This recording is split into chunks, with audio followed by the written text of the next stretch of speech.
For 10 years, they fed a little girl poison. Not the kind of poison that kills you in an instant, but the kind that steals the world away, drop by agonizing drop. They told her it was medicine. They told her billionaire father it was her only hope. But it was a lie. A lie so dark it kept an heiress locked in a silent black prison, all for a secret she was never meant to discover. For a decade, everyone who walked the marble halls of the Sterling estate believed the story.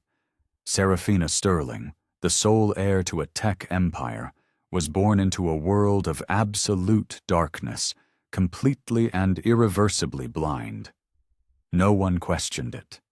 Not the world-renowned specialists, not the loyal staff who moved like ghosts through the mansion, not even her own father, a man who could bend markets to his will, but couldn't see the truth right in front of him. She lived in a soundless, sightless void, a beautiful doll hidden away in a gilded cage filled with whispered secrets. But everything was about to shatter. The change didn't come from a miracle cure or a brilliant doctor. It came in the form of a new maid, a woman with nothing to her name but a broken heart and eyes that saw what everyone else had been trained to ignore. What she would uncover during her quiet, thankless work would unravel a decade of deceit, challenge a powerful family's tragic past, and drag a horrifying truth into the light. A truth buried since the day the little girl was born. What started as a job to pay the bills would become a mission, and what she found would detonate a bomb in the heart of a man who thought he had done everything to protect his only child. Before we dive deep into this web of deceit, do me a huge favor and smash that subscribe button and ring the bell so you don't miss a single twist. And hey, drop a comment down below and tell me where you're tuning in from tonight. I love seeing how far these stories travel. Alistair Sterling was a titan in the world of artificial intelligence, a man whose name was synonymous with innovation and ruthless efficiency. He had built a fortune from code and algorithms, creating a digital empire with the sheer force of his intellect. But behind the firewall of his public persona, the man was a ghost, haunting the sprawling, desolate estate he called home. Perched on a cliff overlooking the stormy Pacific coast of Northern California, the mansion was a monument to modern architecture, all glass, steel, and cold, empty spaces. It was a fortress designed to keep the world out, but it had also become a prison for the two souls rattling around inside, Alistair and his 10-year-old daughter, Serafina. The house echoed with a silence that was heavier than any sound. It was the silence of loss. 10 years ago, just 3 days after Serafina's birth, Alistair's wife, Elena, had been killed when their private jet went down in a storm. The tragedy didn't just break his heart, it shattered his very foundation. He retreated from the world, not seeking peace, but fleeing the pity and the questions in everyone's eyes. His universe shrank until it contained only one person, Serafina. She was the last piece of Elena he had left, the living, breathing purpose that kept him from completely disintegrating. But Serafina's condition was a constant, grinding torment. From birth, the doctors had delivered a devastating verdict. She was blind. A rare congenital condition, they'd said. No hope for recovery. Alistair, a man who solved impossible problems for a living, blamed himself. He ran through 1,000 what-ifs. Had it been something in his genes? Something they were exposed to? His days became a monotonous loop of quiet routines, suffocating sadness, and a constant, gnawing anxiety about her future. The mansion was filled with every luxury imaginable, every cutting-edge assistive technology designed to help the visually impaired, but Serafina seemed to exist in a world beyond their reach. Alistair had flown in specialists from Zurich, Tokyo, and London. He'd hired an army of therapists, tutors, and alternative healers, each one promising a breakthrough, a flicker of connection. Nothing worked. Serafina rarely spoke. She never played with the expensive toys that gathered dust in her room. She never laughed. Most of her days were spent in a large armchair by the floor-to-ceiling windows in the living room. Her face turned toward the glass, as if she could feel the sea spray and hear the distant cry of gulls.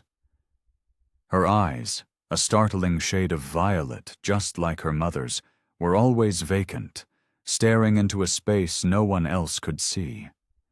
It was as if she were a beautiful ship moored in a harbor, with no sails to catch the wind. Alistair would often sit in the opposite corner of the cavernous room, watching her for hours, a profound sense of helplessness crushing him. He read her classic novels, his voice a low monotone filling the silence. He told her stories of her mother, of their travels, of the vibrant colors of a Marrakech market. He played classical music on the grand piano, the notes echoing through the empty halls. Her reactions were maddeningly subtle, a slight tilt of the head, a faint furrowing of her brow. These tiny gestures were the scraps he clung to, desperate to believe they were signs of a mind at work, a soul listening.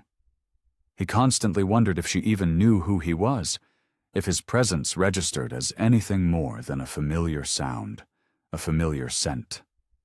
At 45, Alistair looked a decade older. Grief had carved deep lines into his face. His once dark hair was shot through with silver, and his eyes, the same sharp gray as a stormy sea, were perpetually tired. His movements were slow, deliberate, like a man carrying an invisible, crushing weight. He had severed ties with friends, delegated the majority of his company's operations, and canceled all public appearances. He couldn't bear to be away from Serafina for more than a few hours. His routine was rigid, a defense against the chaos of his emotions. He would dress Serafina himself, carefully selecting soft fabrics he thought she might like. He'd prepare her breakfast, describing the tastes and textures of the food. He'd guide her by the hand on slow walks through the manicured gardens, describing the scent of the salt on the wind and the feel of a rose petal. There were moments, late at night, when the dam of his control would break. Fits of rage would wash over him, rage at fate, at the doctors, at God, at himself. He would often stand over Serafina's bed while she slept and whisper apologies into the darkness, as if she could hear the crushing guilt in his heart. For all his billions, for all his genius, he couldn't fix the one thing that mattered. He couldn't heal his daughter's silent pain. The staff at the Sterling estate was a small, discreet team who had been with the family for years. They tiptoed around the house, speaking in hushed tones, respecting Alistair's self-imposed isolation. They had watched Serafina grow from a silent baby into a silent girl, and they spoke of her with a sad reverence.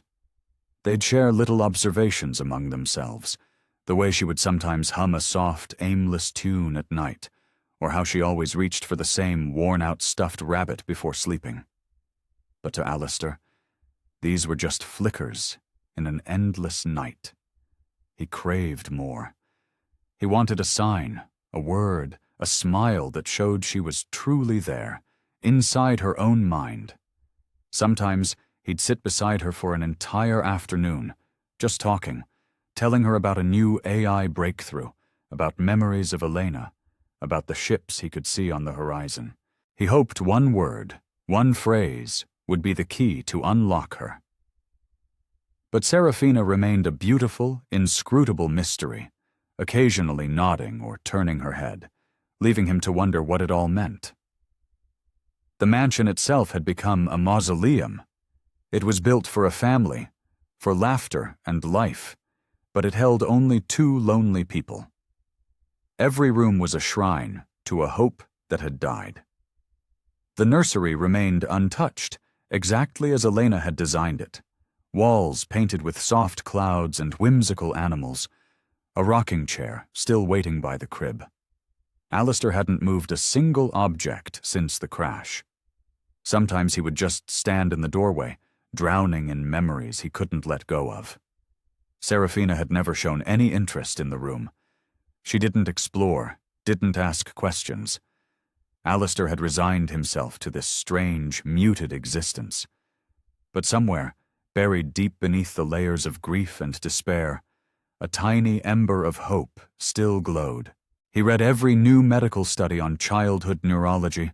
He secretly consulted with new doctors. He tried every new therapy he could find. Each attempt was just another closed door. Yet he refused to bolt it shut. And so, the days bled into one another, slow, heavy, and silent. Alistair remained a devoted warden to his silent daughter, a man who rarely slept and never found peace. He guided her hand at the dinner table, held her as they walked the windy cliffs, and whispered bedtime stories with a voice thick with a love that was almost indistinguishable from pain. And Serafina remained quiet, her face a placid mask, her violet eyes always gazing at nothing. But every now and then, she would lean her head against his chest for a few fleeting seconds. And those moments were the only thing that gave him the strength to face another dawn. In that lonely palace of glass and shadows, Alistair Sterling lived for the silent girl who never asked for anything. His daughter, who sat by the window with the same empty gaze. Clara Maeve was 30 years old, and she was adrift in the wreckage of her life. Just 6 months earlier, she had lost her newborn daughter, Lily, to a sudden, inexplicable illness. The days that followed were a blur of sterile hospital rooms, hollow condolences, and a silence in her small apartment that was louder than any scream. Clara lived on the frayed edges of town, in a place where dreams went to die. She had no partner, no family to lean on, and was working 2 dead-end jobs just to keep her head above water. She saw the advertisement for a housekeeping position at the Sterling estate in a crumpled newspaper while waiting for a bus in the rain. She applied without a second thought. Part of her was desperate for the money, but a bigger part was desperate to be anywhere else, far from the 4 walls of her apartment that held the ghost of a lullaby. The estate was imposing, hidden behind massive iron gates and a long, winding driveway that snaked through a forest of cypress trees. When Clara arrived for the interview, she felt a knot of anxiety tighten in her stomach, but she pushed it down. She wasn't dressed to impress, just in clean, simple clothes. Alistair Sterling opened the colossal front door himself, which caught her off guard. He looked exactly like his photos in business magazines, but older, more haggard. His eyes were serious and observant, but there was a deep-seated sadness in them that she recognized immediately. Alistair had interviewed a dozen candidates before Clara. They all had pristine resumes and glowing references, but something about each of them felt wrong. They were either too talkative, too clinical, or visibly uncomfortable around the heavy silence of the house and the specter of his daughter. When Clara walked in, he noticed her quiet composure. She didn't try to fill the silence with nervous chatter. Her eyes, a warm, gentle brown, scanned the room respectfully, not with a tourist's curiosity, but with a quiet solemnity. During the interview, he asked her the standard questions, and she answered clearly and concisely. There was a directness about her, but it was softened by a palpable gentleness. At one point, she hesitated, then said, "I should tell you, I recently lost a child." She didn't offer details, and a flicker of something, empathy, understanding, crossed Alistair's face. He nodded, not pressing further, but that single brave sentence shifted the dynamic. He saw in her face a reflection of his own pain, but also a resilience he had long since lost. She wasn't hiding her scars. Clara's first day began at dawn. A senior staff member gave her a brisk tour of the mansion, outlining the rigorous cleaning schedule. Alistair was polite but distant. The house was an intimidating labyrinth of unused rooms and gleaming surfaces. Clara lost herself in the work, moving methodically from one space to the next, a silent phantom in a house full of them. Around noon, she was permitted a short break in the cavernous staff kitchen, and that's when she first saw her. Serafina was sitting on the floor in the adjacent sunroom, near a window, clutching a small, threadbare stuffed rabbit.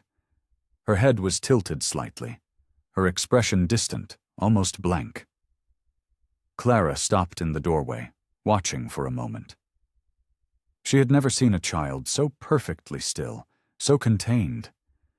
There was something about the girl that resonated deep within the hollow space in Clara's chest. It wasn't just pity for her blindness.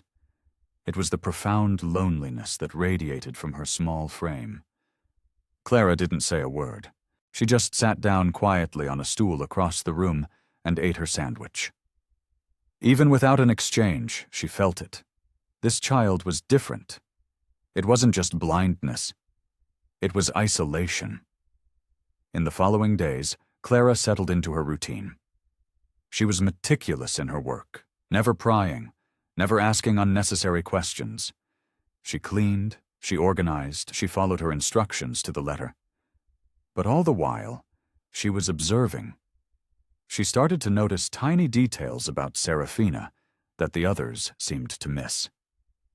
The girl rarely reacted to voices or loud noises, but she would sometimes pause, her head turning almost imperceptibly, when Clara entered a room with her soft-soled shoes.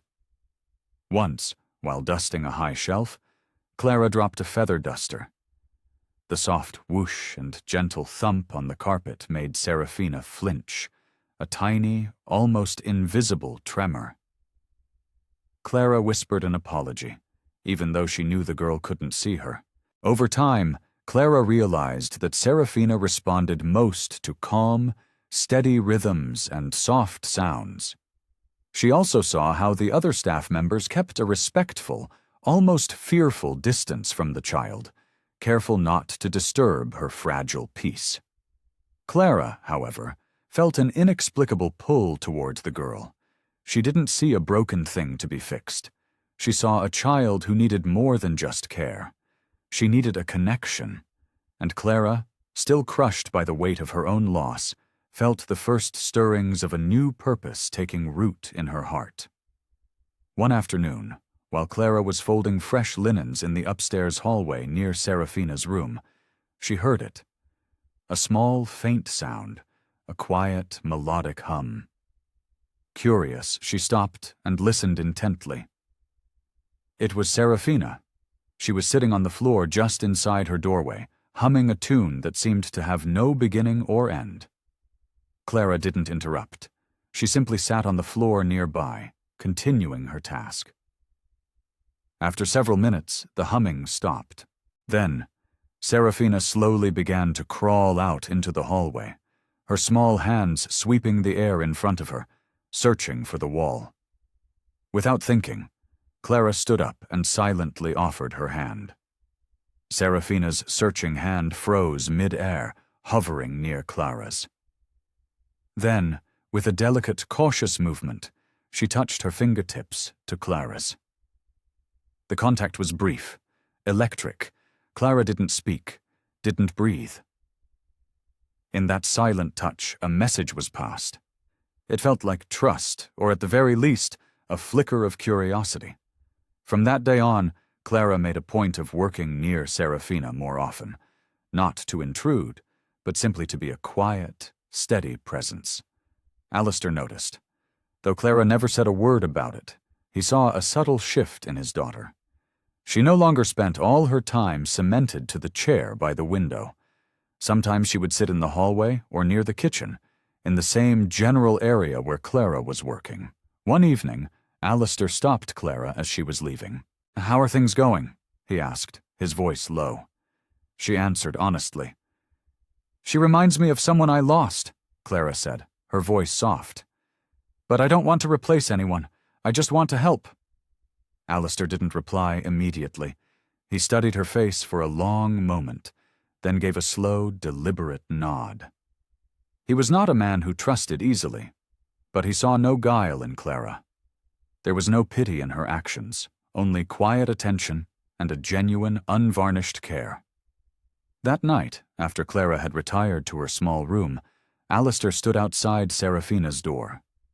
He watched his daughter sleep, and for the first time in a long time, he noticed her breathing seemed deeper, calmer.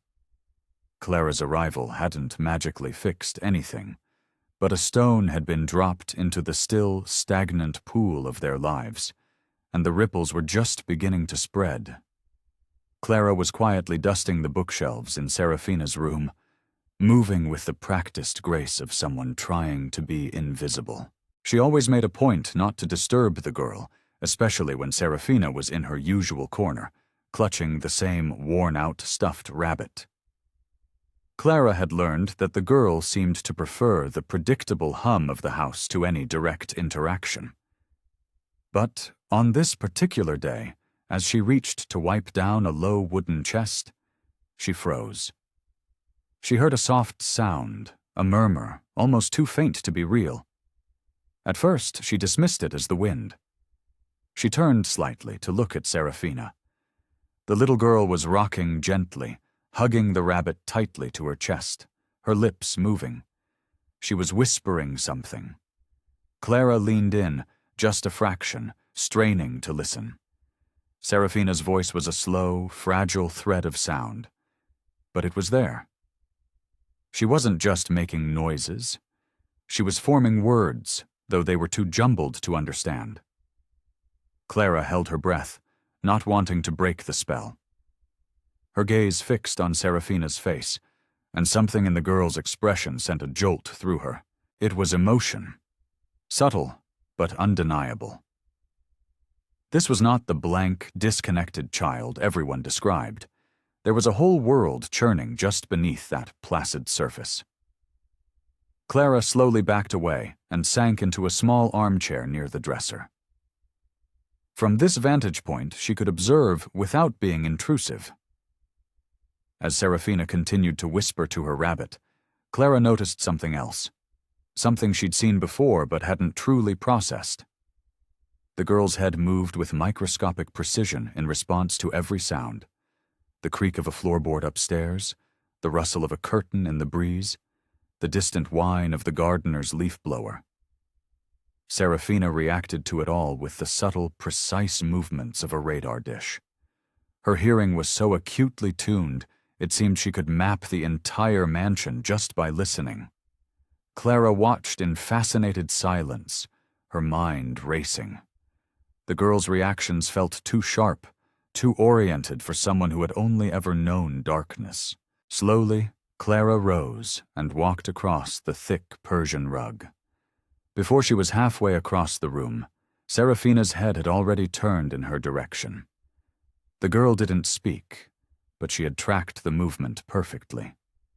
Clara placed a small wooden block on the floor and nudged it with her toe. Serafina's body shifted again, orienting toward the exact source of the sound. A wild idea began to form in Clara's mind. She began a series of gentle tests. She quietly opened a drawer, then slid it shut.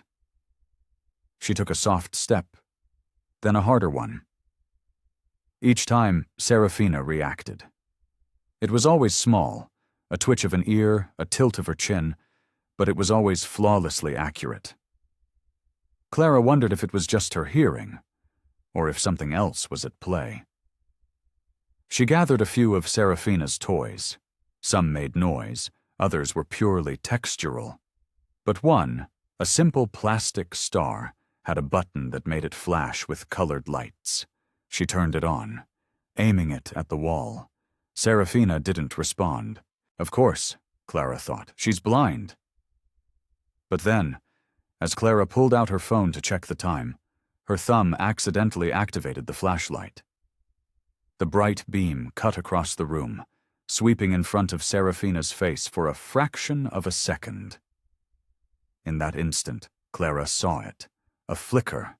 Serafina's eyelids twitched. Her pupils, the dark centers of her violet eyes, seemed to contract slightly. It was so fast, so faint, She almost convinced herself she'd imagined it. Clara's heart hammered against her ribs. She stood frozen, watching, her mind refusing to accept what her eyes had just seen. She switched the flashlight off and waited a full minute, her own breathing seeming deafeningly loud in the quiet room.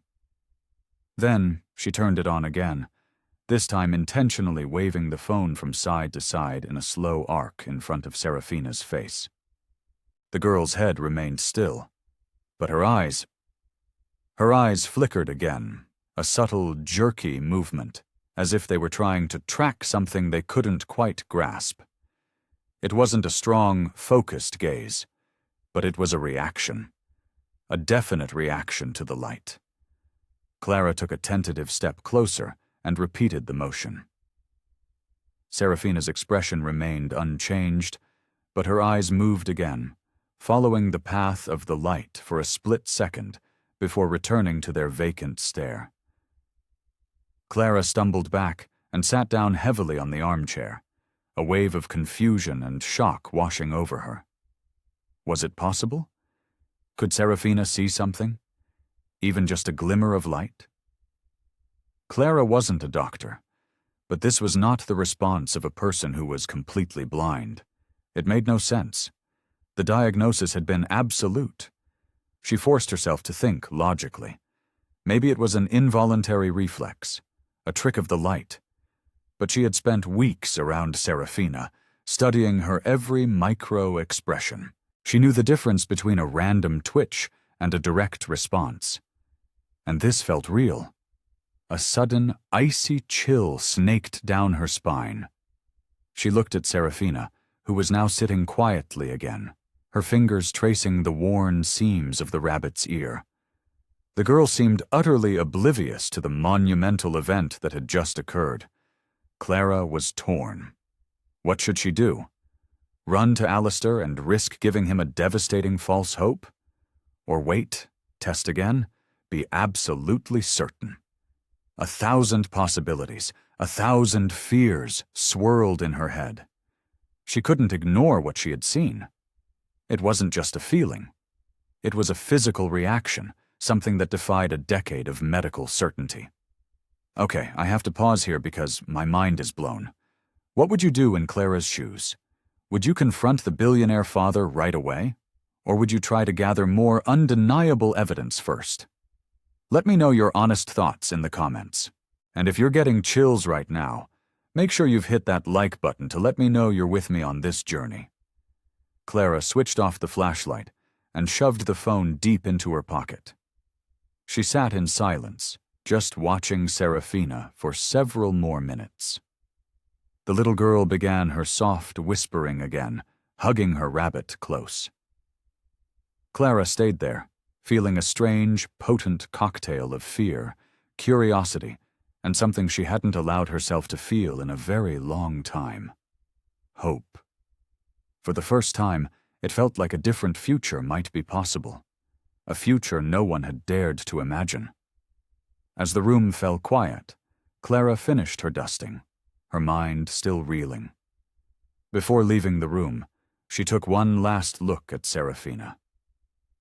Something had irrevocably changed in that room today. Whether it was a reaction to light, a neurological fluke, or something more, it was enough. It was a spark. Clara gently closed the door behind her and walked down the long, silent hallway, her mind already planning her next steps. Perhaps she would try again tomorrow, with a different light source. Perhaps she would find a way to talk to Alistair without sounding insane. But for now, the secret was hers. Back in her room, Serafina sat still, whispering words only she and her rabbit could hear, while in the hallway, Clara held on to the memory of a flicker of light that had the power to change everything. Clara couldn't shake the image from her mind. Serafina's eyes had moved. She had replayed the moment 100 times, and she was certain. It wasn't a fluke. It didn't align with anything she had been told about the girl's absolute, congenital blindness. That was the story Alistair believed. the story the doctors had written. But Clara had witnessed a different story, and now she had to find the truth. The next morning, after her usual chores, she returned to Serafina's room. The girl was on her soft rug near the window, a familiar silhouette against the gray morning light. Clara moved about the room casually, folding a blanket, tidying shelves, maintaining the rhythm of any other day. Then, without a sound, she slowly pushed open the large casement window a few inches wider than usual. A shaft of brighter sunlight sliced into the room. It wasn't a sound or a touch. It was a change in the ambient light. Serafina, who had been facing away, turned her head slightly in that direction. Not a sharp turn, but a definite, subtle orientation toward the brightness. Clara held her breath. This was another piece of the puzzle. Later that day, Clara devised another small experiment. She found Serafina sitting calmly in the hallway, clutching her rabbit. Clara took out her phone again, turning on the flashlight while pretending to inspect a scuff mark on the baseboard near a cabinet. Then, she slowly moved her hand back and forth between the beam of light and Serafina's face, creating a slow, rhythmic pattern of light and shadow. She did it several times, careful not to make a sound or any sudden movements. For a few seconds, Serafina didn't react. But then, one of her eyes tracked a passing shadow. It was a tiny, reflexive movement. Clara repeated it, slower this time. Again. The girl's gaze shifted, just barely, but it shifted. Clara's heart began to hammer against her ribs. This was no longer a coincidence. There was a demonstrable link between the light and her eyes. It wasn't clear, focused vision, but it wasn't blindness either. That evening, Clara sat in her room and wrote everything down, documenting each test and reaction in a small notebook. The next few days were a quiet frenzy of observation. Clara told no one what she was doing. She didn't want to alarm Alistair or be accused of overstepping her bounds. But the conviction in her gut grew stronger with each passing day. She continued her discrete tests, slow flashes of light, quick movements in Serafina's peripheral field, sudden changes in brightness from a lamp. And Serafina kept reacting. The responses weren't always consistent, but they kept happening. That was enough. One afternoon, while cleaning the vast master bathroom, Clara noticed a small, locked wooden box tucked away on a high shelf in the linen closet, hidden behind a stack of towels. Her curiosity piqued. She found the small key in a dish on the vanity. Inside the box were several small bottles of eye drops. The labels were old and peeling, but she could make out the name of a doctor, Dr. Adrian Croft. Each bottle was dated, going back 10 years. There were no clear instructions, no diagnosis listed on the labels, only a dosage. 2 drops, each eye, daily. They had clearly been a part of Serafina's life for a very long time. Clara examined one of the bottles. It didn't look like a standard saline or allergy drop. The liquid was slightly viscous. There were complex chemical names she didn't recognize. Later, when she was sure no one was around, she looked up the primary active ingredient on her phone. What she found made her stomach clench.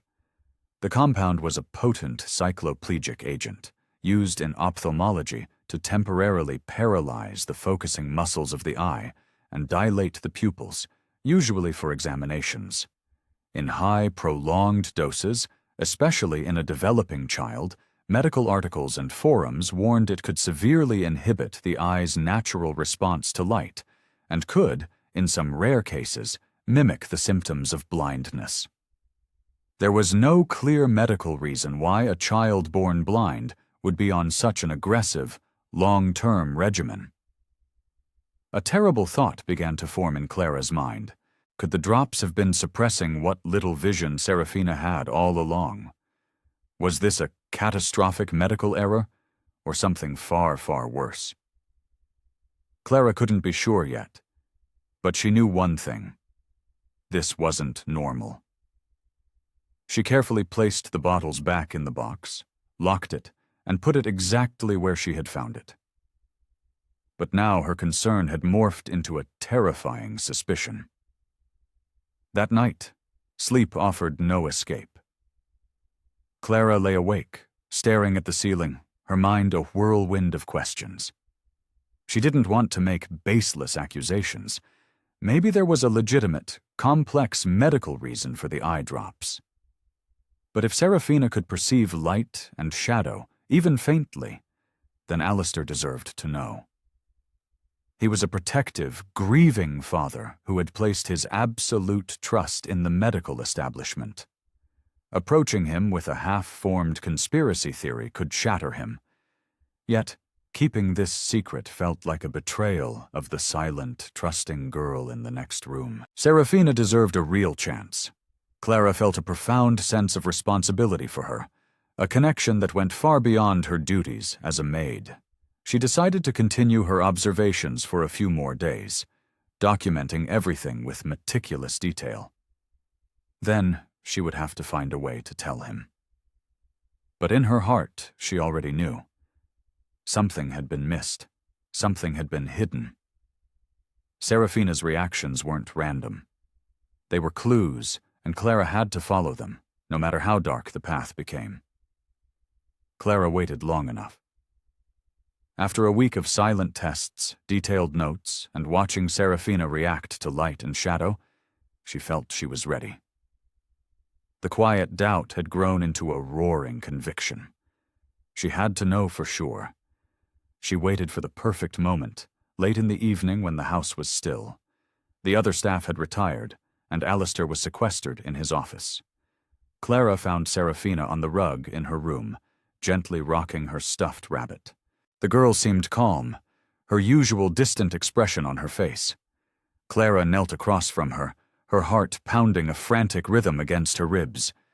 She pulled the small flashlight from her pocket.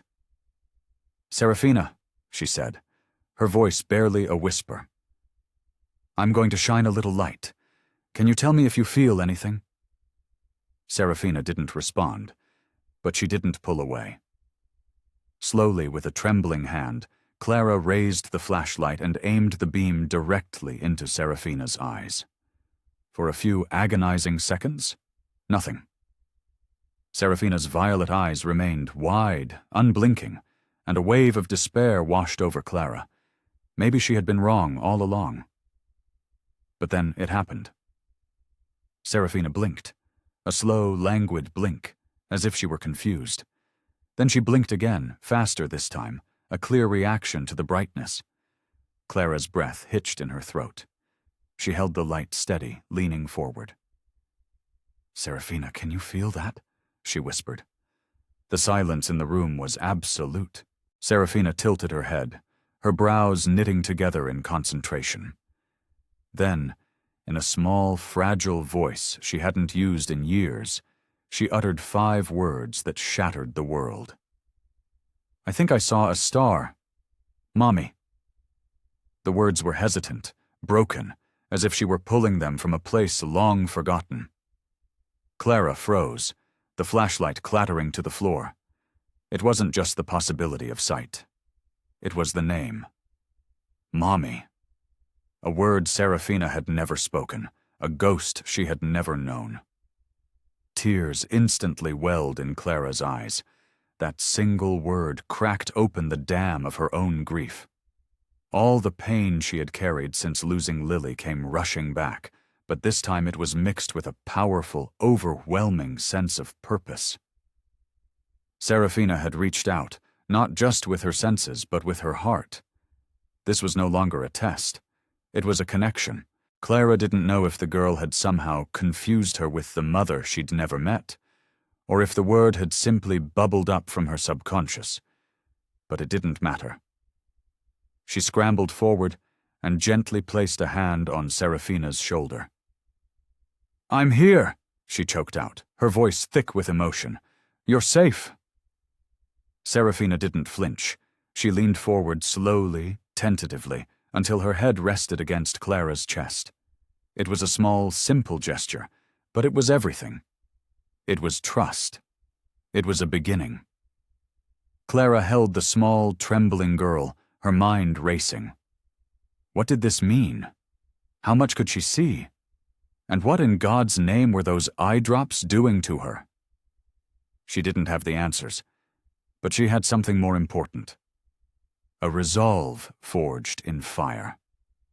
From this moment on, her purpose in this house was not just to clean, it was to protect this child. When Serafina finally pulled back, her face seemed calmer, more present. Clara wiped her own tears and managed a watery smile. "You are so brave," she whispered. Serafina said nothing more, but the vacancy in her eyes seemed less profound. Clara knew this discovery would be difficult to explain to Alistair. But she also knew there was no going back. She had come to this house seeking an escape from her grief, and instead she had found a reason to fight. Serafina wasn't just a child with a medical condition, she was a prisoner, and Clara had just found the key. The next evening, Clara was kneeling in Serafina's room again, holding the flashlight.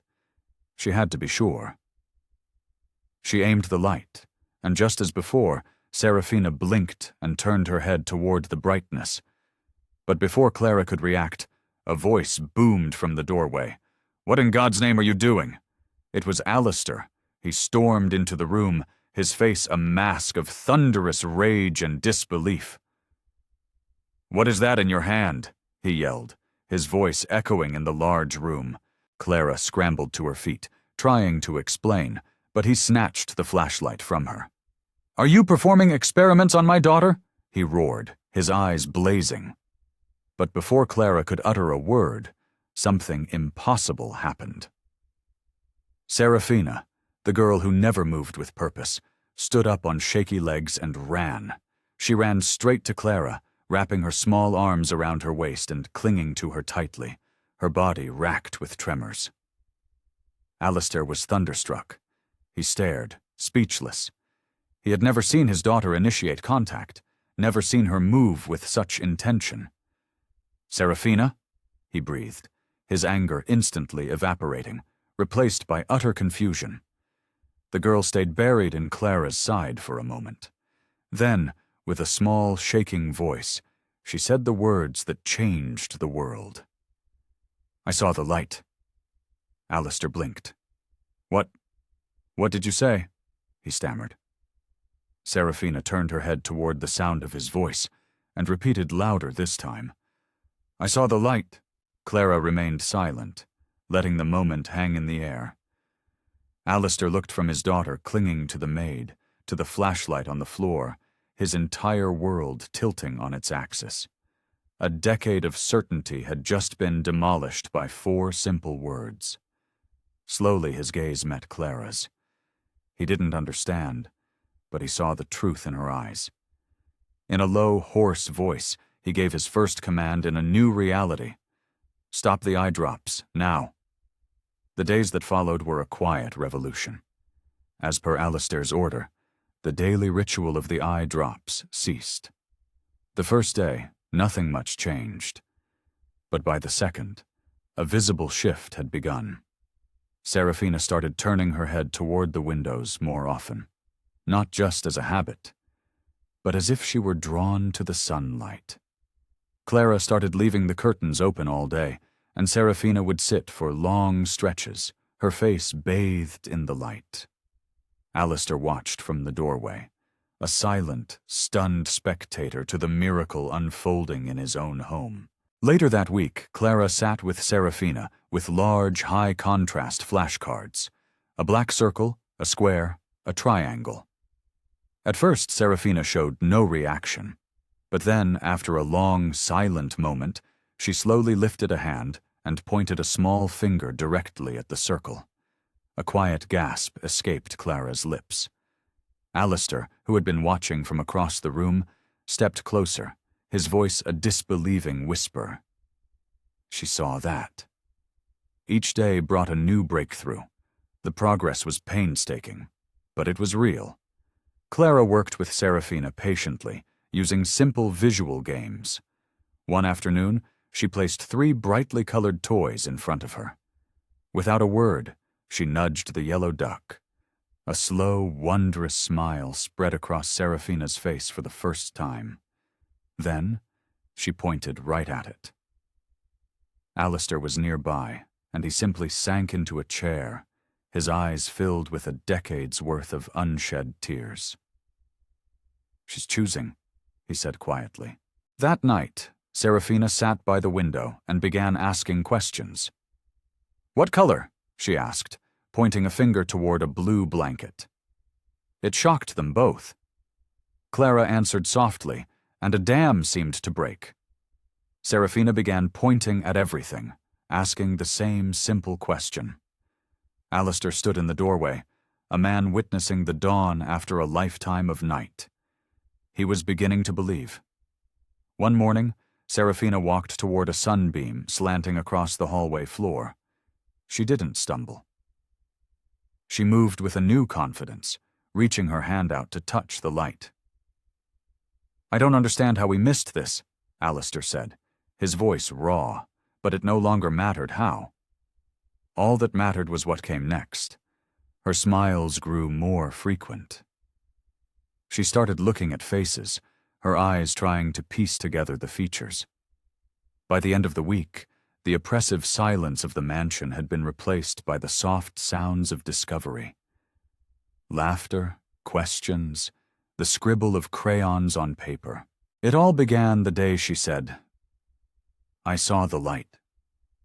Alistair and Clara now had a mission. One evening, after Serafina was asleep, Clara retrieved one of the bottles of eye drops. The next day, Alistair used his connections to get the sample to a private toxicology lab for an immediate, confidential analysis.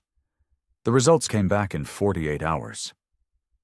Alistair read the report, his face growing paler with every line.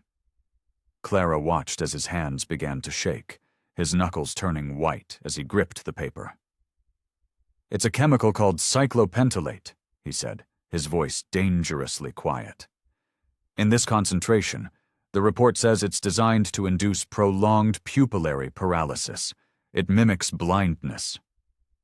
Clara felt sick. "So the drops, they were the cause?" Alistair nodded, his eyes dark with a terrifying fury. "They weren't treating a condition. They were creating one."